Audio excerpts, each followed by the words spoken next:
Selamat pagi untuk kita semuanya. Saat ini kita akan kembali belajar, dan sebelum belajar ada baiknya kita berdoa dulu. Mari kita bersatu dalam doa. Bapa kami yang di sorga, Bapa yang kami sembah dalam nama Tuhan Yesus, puji dan syukur kami naikkan bagi-Mu pada hari ini akan waktu yang Tuhan izinkan kami untuk boleh belajar. Berkatilah jam belajar kami, supaya sungguh kami boleh mendapat berkat dalam belajar dan kami boleh melakukan dalam kehidupan kami. Inilah doa kerinduan kami, dalam nama Tuhan Yesus kami berdoa dan bersyukur. Amin. Kita akan belajar hari ini, dan Ibu yakin semuanya boleh dalam keadaan sehat dan sukacita, dan tetap jaga protokol kesehatan. Dan hari ini kita belajar dari bab 12. Jadi anak-anak Ibu harapkan, Ibu minta supaya bukunya dibuka. Buku paketnya yaitu bab yang ke-12, yaitu kabar baik di tengah kehidupan bangsa dan negara.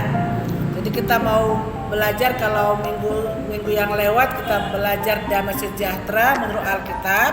Nah, sekarang kita mau belajar tentang kabar baik di tengah kehidupan bangsa dan negara. Jadi bahan bacaannya boleh dibaca dalam Mazmur 137 dan juga Nehemia 2 ayat 1 sampai 20. Jadi dua nats ini bahan pembelajaran kita hari ini.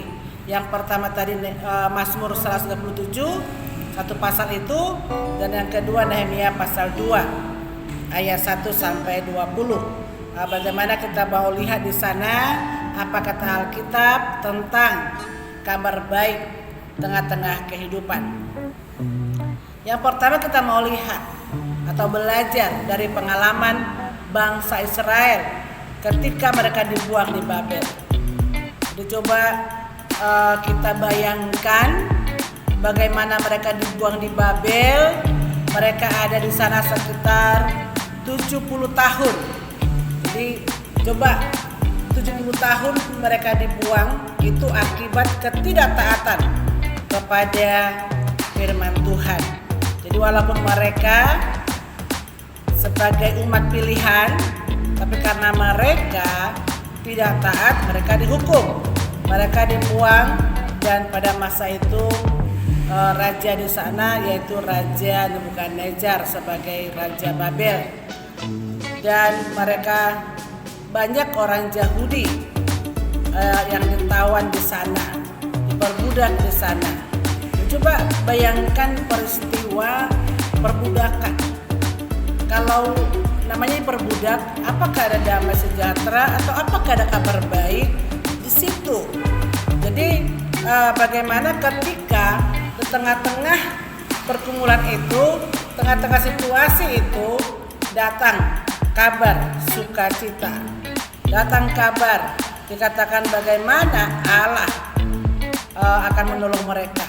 Jadi mereka bernyanyi untuk Tuhan, padahal dikatakan di sana itu pada saat sulit, tetapi mereka boleh di sana dikatakan dalam Mazmur 137 itu ayat 4, mereka boleh bangkit, mereka bernyanyi, dan mereka boleh memuji Tuhan walaupun mereka terbuang pada masa itu di negeri asing. Sehingga apa kira-kira berita sukacita itu? Sehingga dikatakan mereka bernyanyi.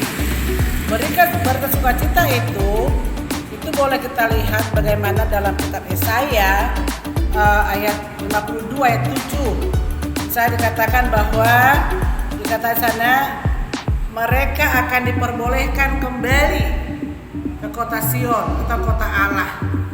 Dengan demikian mereka berkata, oh Allah itu Tuhan kami, Tuhan itu menolong kami. Mereka pasti berbahagia, mereka bersukacita. Bagaimanalah orang yang diperbudak itu lepas dari perbudakan, pasti membawa sukacita. Tetapi kalau bangsa Israel bersukacita, bagaimana ketika Nehemia? Kalau kita boleh belajar tadi, Nehemia pasal 2, bagaimana Nehemia ada dikatakan kerajaan Babel. Dia mendengar kabar tentang kampung halamannya, tembok Yeriko, tembok pertahanan, tembok kebanggaan hancur dibuat oleh musuh. Sehingga dia berdoa kepada Tuhan. Dia berdoa kepada Tuhan, Tuhan dengar doanya, sehingga ketika dia datang kepada raja, raja kabulkan dengan dia akan pulang kembali ke Yerusalem untuk membangun tembok Yeriko itu. Itulah dikatakan di sana kabar sukacitanya, diangkat lagi harga dirinya. Jadi bagaimana Nehemia membawa kabar baik di Yerusalem. Jadi itu kita boleh kita lihat tentang sejarah bagaimana Israel dibuang di Babel dan bagaimana tembok Yeriko hancur dan kembali dibangun oleh Nehemia. Dan sekarang kita mau lihat bagian di sini ya, penerapan damai sejahtera di Indonesia, bangsa negara kita, negara kita ada. Kira-kira bagaimana penerapan damai sejahtera itu? Kita udah belajar mengenai apa itu kata salom, apa itu damai sejahtera, ada kan makna yang terkandung dalamnya. Masih ingat ada ini kan? Jadi kita boleh lihat penerapannya, kira-kira bagaimana damai itu di Indonesia ini.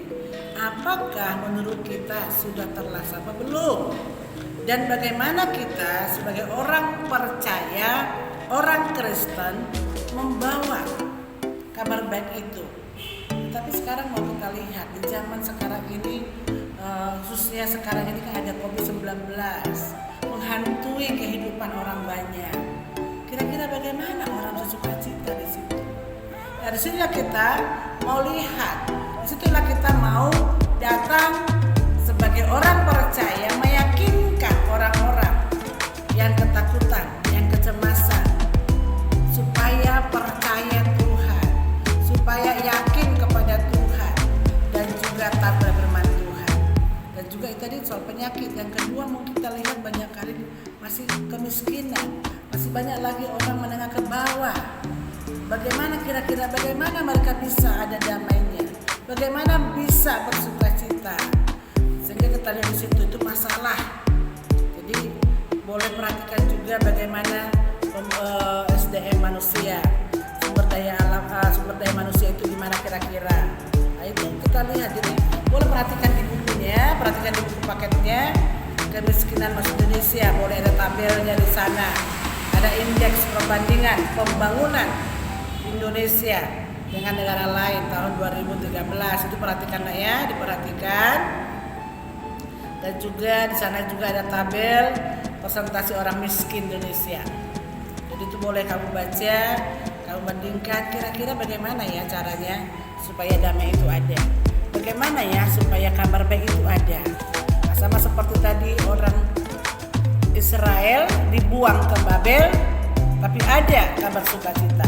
Jadi bagaimana tengah-tengah keadaan yang sulit kita tampil membawa damai, sehingga ada kabar baik, meyakinkan supaya ada keyakinan bahwa bersama Tuhan ada perubahan. Jadi itu boleh perhatikan di sana. Dan juga bagaimana kira-kira kita boleh mengaplikasikan dalam kehidupan kita.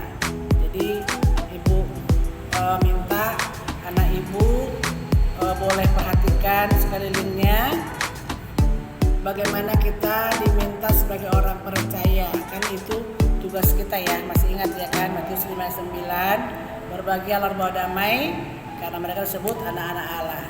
Jadi bagaimana kita tengah-tengah bangsa negara kita, di tempat di mana kita ada, boleh bawa damai, sehingga kabar baik, kabar sukacita. Jadi kita pembawa damai, jangan kita pembawa kerusuhan atau pertengkaran, tetapi dikatakan pembawa damai.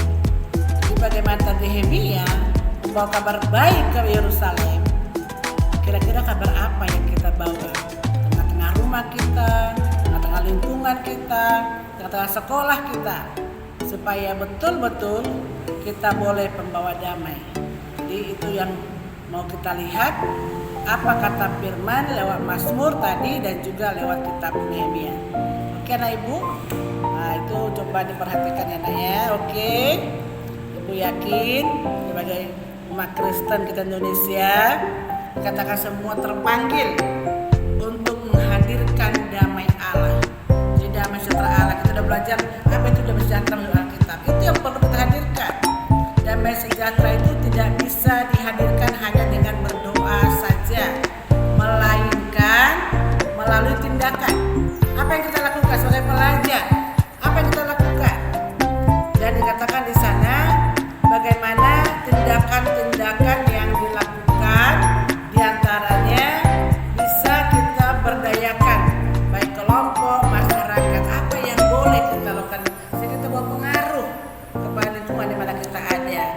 Dan dikatakan di sana bagaimana sebagai anak muda Kristen perlu mengembangkan contoh mungkin kepemimpinan orang Kristen, berkorban demi orang lain. Artinya sana itu belajar dari Tuhan Yesus yang teladan. Jadi bagaimana sebagai teladan membawa damai, kabar sukacita, karena kita ada damai. Sehingga dikatakan di sana kita boleh ada